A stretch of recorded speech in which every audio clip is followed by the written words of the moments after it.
Blood was pooling on the linoleum of my underground clinic when the most terrifying man I'd ever seen grabbed my wrist. His skin was ice, his eyes a piercing, inhuman crimson. I stitched him together and prayed I'd never see him again. 12 hours later, his men kicked my door down. Dr. Clara Bennett was not a stranger to gunshot wounds, knife gashes, or the desperate, terrified faces of people who couldn't afford to step foot inside a legal hospital. Since losing her medical license 3 years ago, the unjust casualty of a massive pharmaceutical cover-up at New York Presbyterian, Clara had operated out of a reinforced basement in Hell's Kitchen. It was a cash-only, no-questions-asked sanctuary for the city's forgotten. But nothing in her extensive trauma experience could have prepared her for the torrential storm of a Tuesday night when her reinforced steel door was nearly ripped off its hinges. The clock on the wall read 2:14 a.m. The rain outside was coming down in sheets, drowning out the sirens that usually served as the neighborhood's lullaby. Clara had just finished sterilizing her instruments when the door burst open. 3 men entered, bringing the storm in with them. They didn't look like her usual clientele of gang members or desperate runaways. They wore bespoke, rain-soaked Armani suits that cost more than Clara's annual rent. But it was the man they were carrying between them that commanded every ounce of the room's gravity. "Clear the table! Now!" barked the tallest of the 3, a man with striking, pale features and an accent that clipped the edges of standard British English. We will later know him as Declan Reed. Clara didn't argue.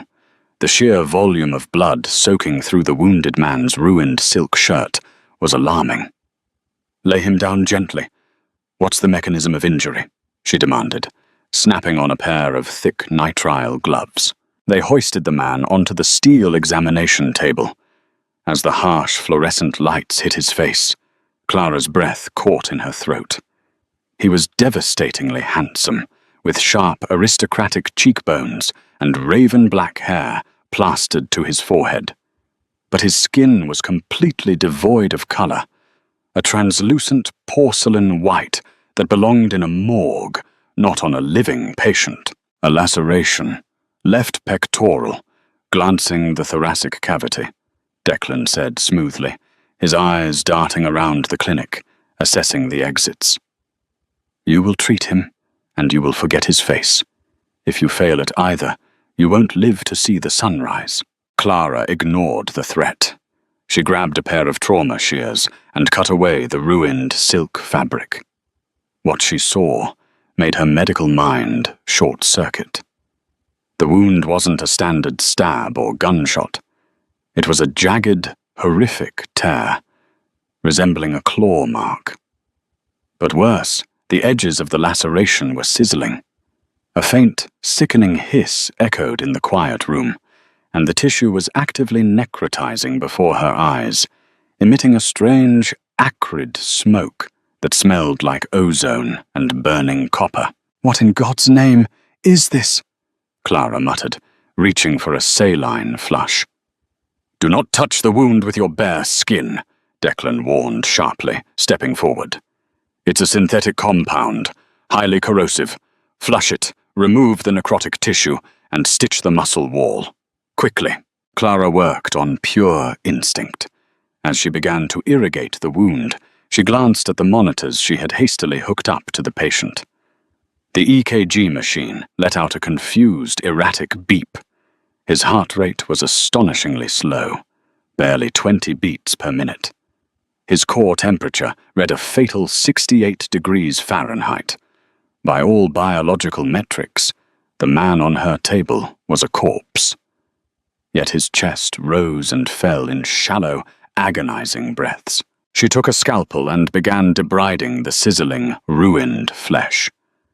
Whatever had cut him had left behind a glowing, silver-like residue that fought her at every turn. It took an agonizing 45 minutes of meticulous, nerve-shredding surgery to clear the contamination. Throughout the entire agonizing process, The man didn't so much as flinch, no anesthesia, no pain response, as Clara finally drew the heavy silk sutures tight, closing the muscle and skin. A sudden, terrifying shift occurred in the room. The air pressure dropped. The man on the table snapped his eyes open. Clara froze, the needle driver suspended in her hand. His eyes were not human. They were a deep, luminescent crimson, predatory and ancient.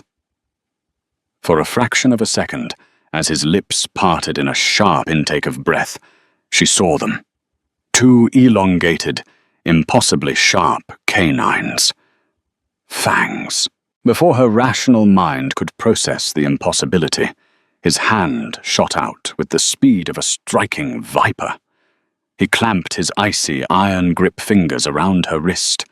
The coldness of his skin burned straight through her gloves. He stared at her, his crimsoner gaze burning into her soul, mapping every detail of her face.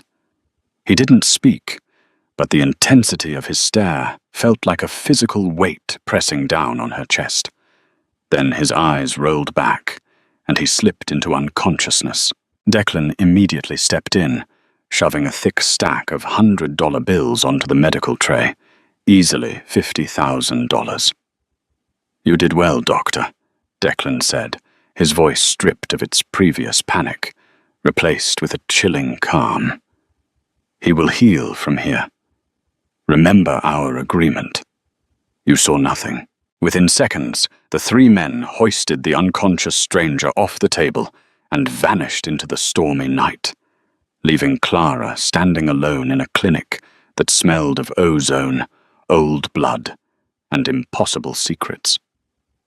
She stared at the monitors, then at the blood-stained gauze, her hands trembling uncontrollably. "Monsters," she whispered to the empty room. "I just performed surgery on a monster." For 48 hours, Clara tried to convince herself she had hallucinated the red eyes. She blamed the late hour, the stress, the flickering fluorescent lights. She scrubbed her clinic from top to bottom, deposited the $50,000 in a secure offshore account she kept for emergencies, and tried to resume her life. But she couldn't shake the phantom chill of his grip on her wrist. On Thursday evening, Clara was locking the heavy deadbolts of her clinic, preparing to head to her small apartment in Queens. She turned around and found the narrow, dimly lit alleyway completely blocked. 3 matte black SUVs idled silently in the rain. Before Clara could even reach into her coat pocket for the pepper spray she always carried, 4 men stepped out of the shadows. They moved with a terrifying, synchronized grace that no human security detail possessed. Leading them was Declan. He was dressed flawlessly, holding a sleek black umbrella. "Dr. Bennett," Declan said, his voice echoing in the damp alley. "I apologize for the abruptness of this visit, but my employer is awake, and he has made a very specific request." Clara backed up against her reinforced door, her heart hammering against her ribs. "I don't do house calls. I told you the transaction is finished. You paid me. I kept my mouth shut." Declan offered a polite, utterly lifeless smile. "I'm afraid it wasn't a request, Doctor." He ordered, "Bring me that woman." And we do not disobey the king. The king? Clara thought wildly. Before she could scream for help, one of the enforcers was behind her. A cold, damp cloth was pressed over her nose and mouth. The sharp, chemical scent of chloroform filled her lungs.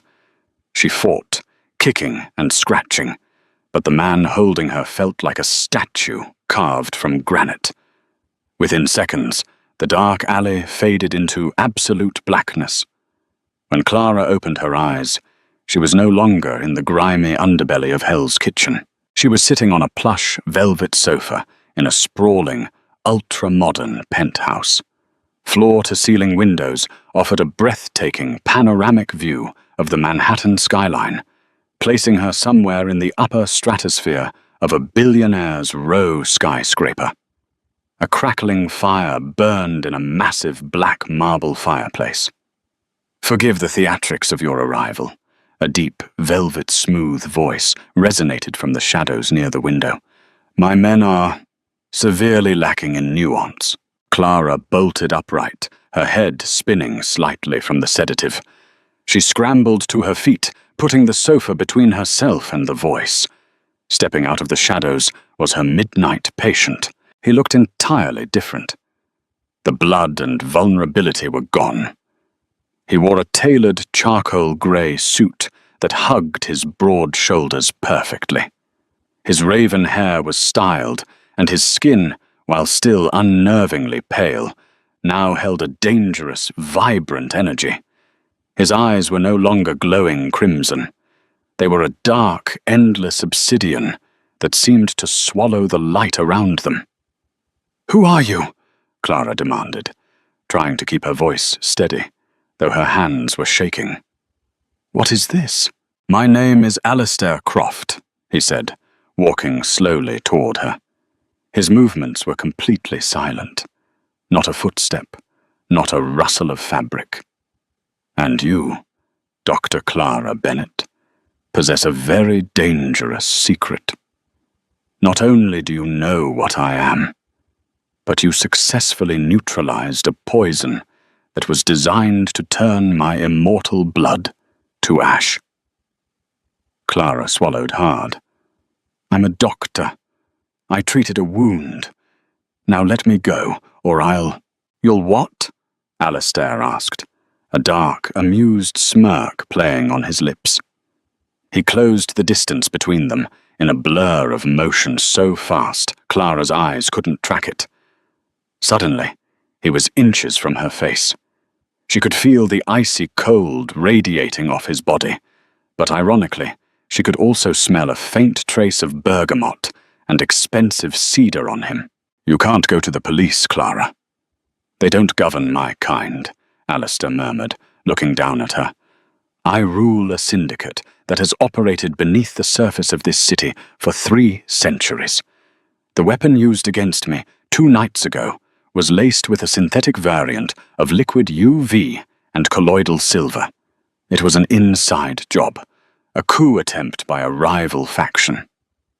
"Why do I care?" Clara snapped, surprising herself with her own defiance. "Let your vampire mafia handle it." Alistair's eyes darkened, leaning in closer.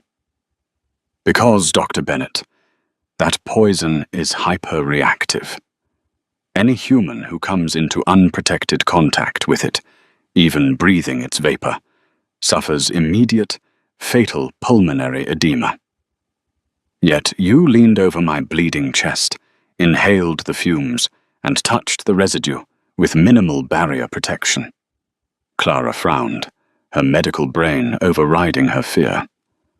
"I wore nitrile gloves. Nitrile melts on contact with this compound," Alistair interrupted softly. He reached out, his long, cold fingers gently tracing the edge of her wrist, right where he had grabbed her 2 nights ago. "I saw the gloves melt into your skin. I saw the poison touch your bare flesh. And yet here you are, breathing, your heart beating a perfect, defiant rhythm." Clara pulled her arm away, her mind racing. It was true. After they had left, she noticed chemical burns on her wrists where the gloves had dissolved, but they had healed within hours, leaving only a faint red mark. She had assumed it was just a mild, abrasive reaction. "Your blood profile, Dr. Bennett, is an anomaly," Alistair continued, turning to walk toward a sleek mahogany desk. He picked up a thick manila folder and tossed it onto the glass coffee table. "Null. The golden blood. But there is something else in your genetic makeup. A mutation. Your blood naturally produces an enzyme that neutralizes the very weapon designed to exterminate my kind."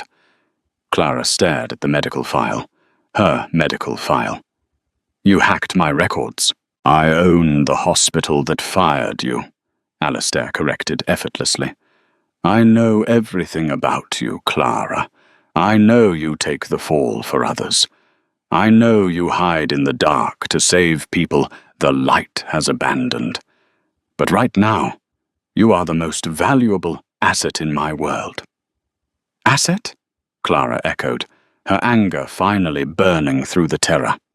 "I am not a piece of medical equipment for your turf war." Alistair turned back to her, the obsidian in his eyes flashing crimson for a fleeting second. The raw power radiating from him was intoxicating and terrifying. "The faction that tried to kill me knows that I survived," Alistair said, his voice dropping to a dangerous, intimate whisper. "They know someone saved me. It is only a matter of time before they find your little clinic. When they do, they won't ask questions. They will tear you apart."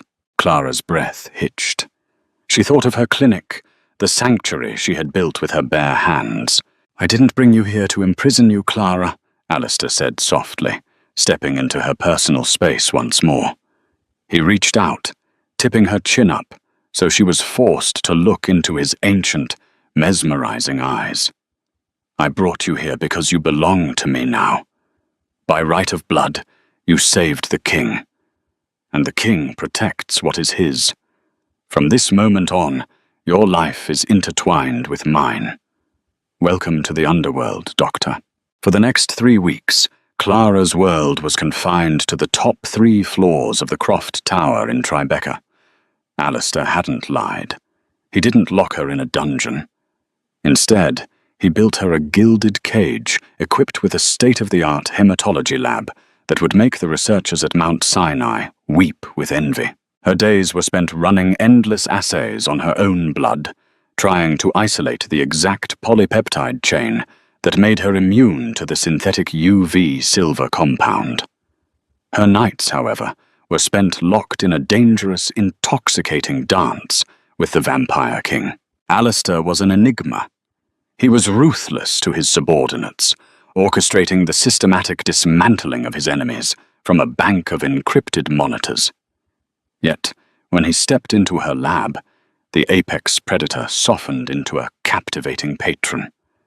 He would bring her rare medical texts, vintage vinyl records, and on one occasion, a perfectly brewed macchiato from a small cash-only cafe in Greenwich Village she had casually mentioned missing. "You are working too hard, Doctor," Alistair murmured one evening, materializing behind her chair with his trademark, terrifying silence. Clara jumped, dropping her pipette. "Do you have to do that?" A simple clearing of the throat would suffice. Alistair chuckled, a low, rumbling sound that sent a treacherous shiver down Clara's spine. He leaned over her shoulder, his proximity dropping the ambient temperature, wrapping her in the scent of bergamot and cold night air. His long, pale fingers brushed against her collarbone as he inspected the data on her monitor. "I've isolated the enzyme," Clara said, trying to ignore the way her pulse spiked under his gaze. "It's a rare mutation of the RHD gene, combined with a unique protein folding structure. My blood doesn't just neutralize the poison, Alistair. It acts as a catalyst. If I reverse engineer this enzyme, I can create a serum that would grant you temporary immunity." Alistair's obsidian eyes flashed. He turned her chair slowly, so she was forced to look up at him. "You could give me the ability to walk in the sun? To withstand their greatest weapon?" "Theoretically," Clara breathed, captivated by the raw hunger in his expression. "But I need the original formula of the poison to synthesize the counteragent perfectly. Without it, I'm just guessing in the dark." The heavy mahogany doors to the lab swung open before Alistair could reply. Declan strode in, his tailored suit immaculate, but his jaw was clenched with barely contained fury. "We intercepted a data packet from the Graves Syndicate," Declan reported, not sparing Clara a glance.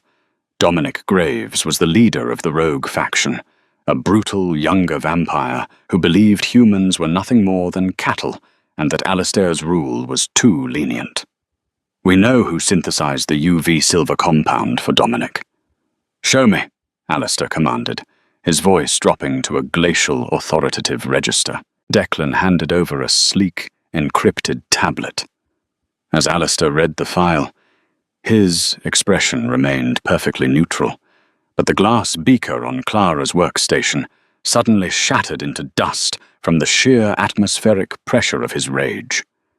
Alistair slowly turned the tablet to face Clara. "Do you know this man?" Clara stared at the high-resolution surveillance photo, and the blood drained from her face. Staring back at her was a man in his late 50s, with thinning grey hair and a bespoke lab coat. It was Dr. Arthur Pendleton, her former chief of surgery at New York Presbyterian. The man who had framed her for the lethal pharmaceutical trials, stripped her of her license, and ruined her life. "Arthur," Clara whispered, her hands gripping the edge of the desk.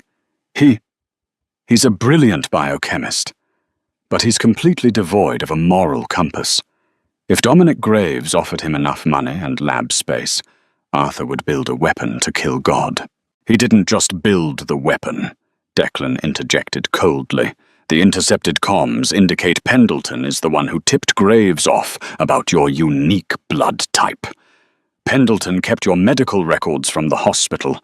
He knows you are the only one who can cure the king, and he has put a $10 million bounty on your head." The room spun. The man who had destroyed her professional life was now actively trying to end her physical one. Alistair stepped forward, eclipsing the harsh laboratory lights. He gently cupped Clara's face in his freezing hands, forcing her to meet his gaze. The obsidian was gone, replaced entirely by that terrifying, ancient crimson. "Listen to me," Alistair vowed, his voice a lethal promise. "Pendleton will not touch you. Dominic Graves will burn. But I have to move tonight to dismantle their primary compound in the meatpacking district. You will stay here. The penthouse is sealed, reinforced with titanium and UV-plated glass. No one comes in or out." Clara grabbed his wrists. She wasn't entirely sure if she was trying to push him away or hold him closer. "Alistair, if Pendleton is there, don't kill him immediately. Bring me his hard drives. I need his research to finish the cure." Alistair's lips curved into a dark, devastating smile. Spoken like a true queen of the underworld. He leaned down, pressing a cold, shockingly tender kiss to her forehead. "Lock the doors, Declan. If anything happens to her, I will leave you to the sun." The silence in the penthouse was suffocating. It was 3 a.m. Alistair and his elite guard had been gone for 2 hours. Clara sat in the lab, staring at the shattered remains of her beaker, unable to shake the overwhelming sense of dread coiling in her gut. Something was wrong. Pendleton was meticulous. He wouldn't hide his primary research in a known stronghold like the meatpacking district. He was a coward who always kept a back door open. Suddenly, the power in the penthouse died. The hum of the servers, the glow of the city through the windows, the security monitors, everything went pitch black. A second later, the dull red glow of the emergency backup lights flickered on, casting long, bloody shadows across the sleek marble floors. Clara's phone buzzed. A single text from an unknown number. "Checkmate, Doctor." Before she could process the message, a massive explosion shook the building. The reinforced titanium doors to the lab didn't break, but the specialized UV-plated glass of the outer hallway shattered inward with a deafening roar. They hadn't attacked the door. They had scaled the outside of the 90-story skyscraper. "Declan!" Clara yelled, backing away from the entrance and grabbing the heaviest object she could find, a solid steel centrifuge rotor. There was no answer. Heavy, terrifyingly fast footsteps echoed down the hall.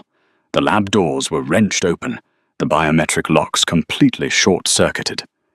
Standing in the doorway was a man who moved with the same fluid, unnatural grace as Alistair, but his eyes were a sickly, jaundiced yellow.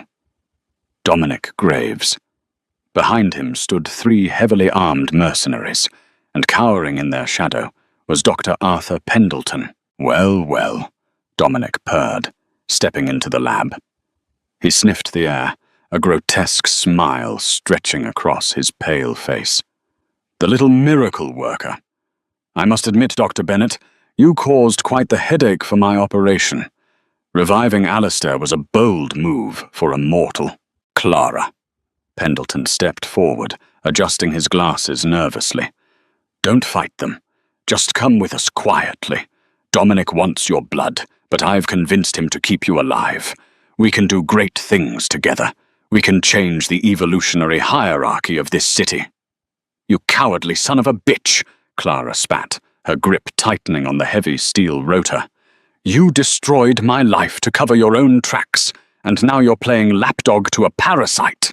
Dominic laughed, a sharp, barking sound. Feisty.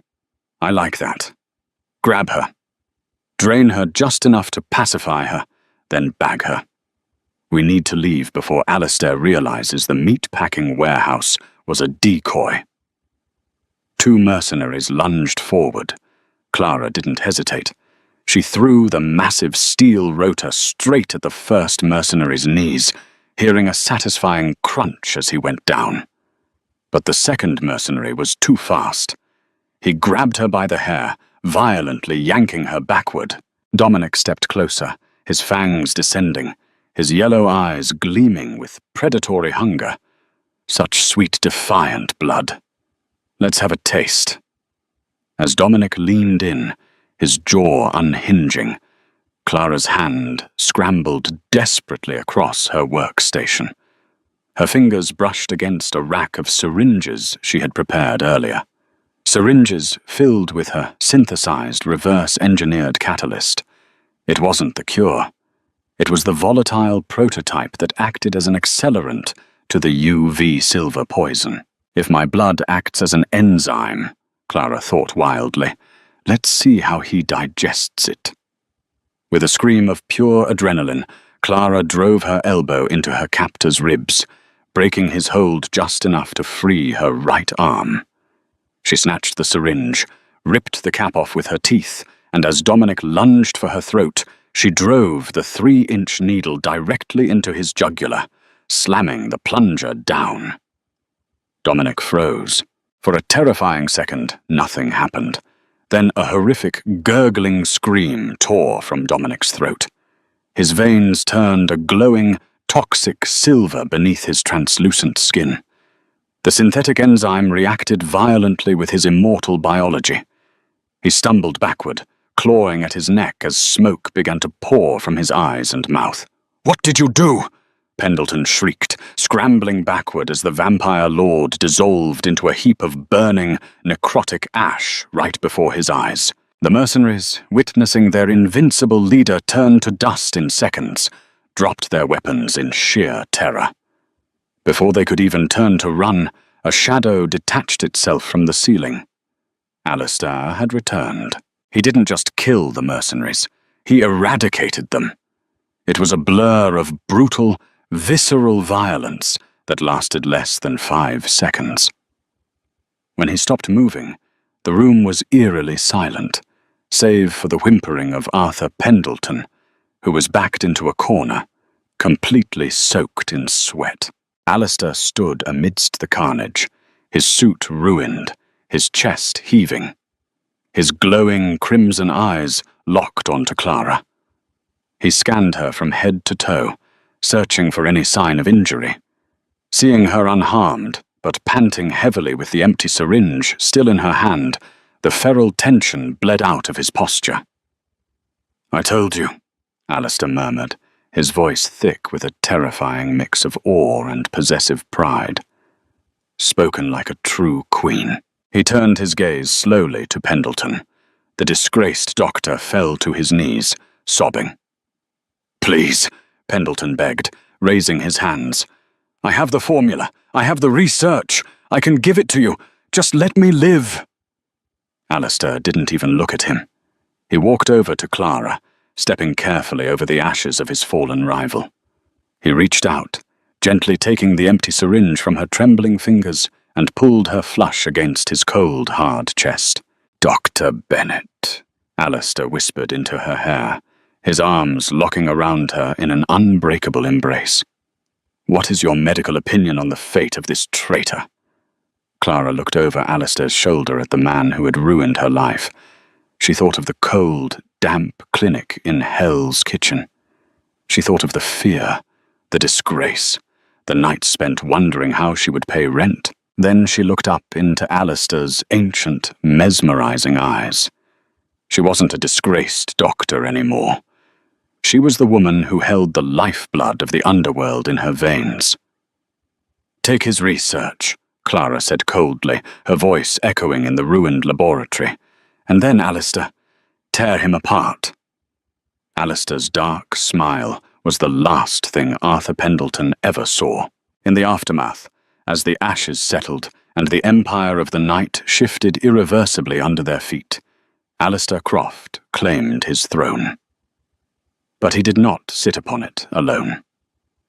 Dr. Clara Bennett, the mortal who had cured the king's wounds and weaponized her own blood, stood flawlessly by his side. The underworld had a new ruler, and she wore a white coat stained with the ashes of her enemies. If your heart was pounding during Clara and Alistair's deadly dance, you won't want to miss our next dark romance thriller. Hit that like button.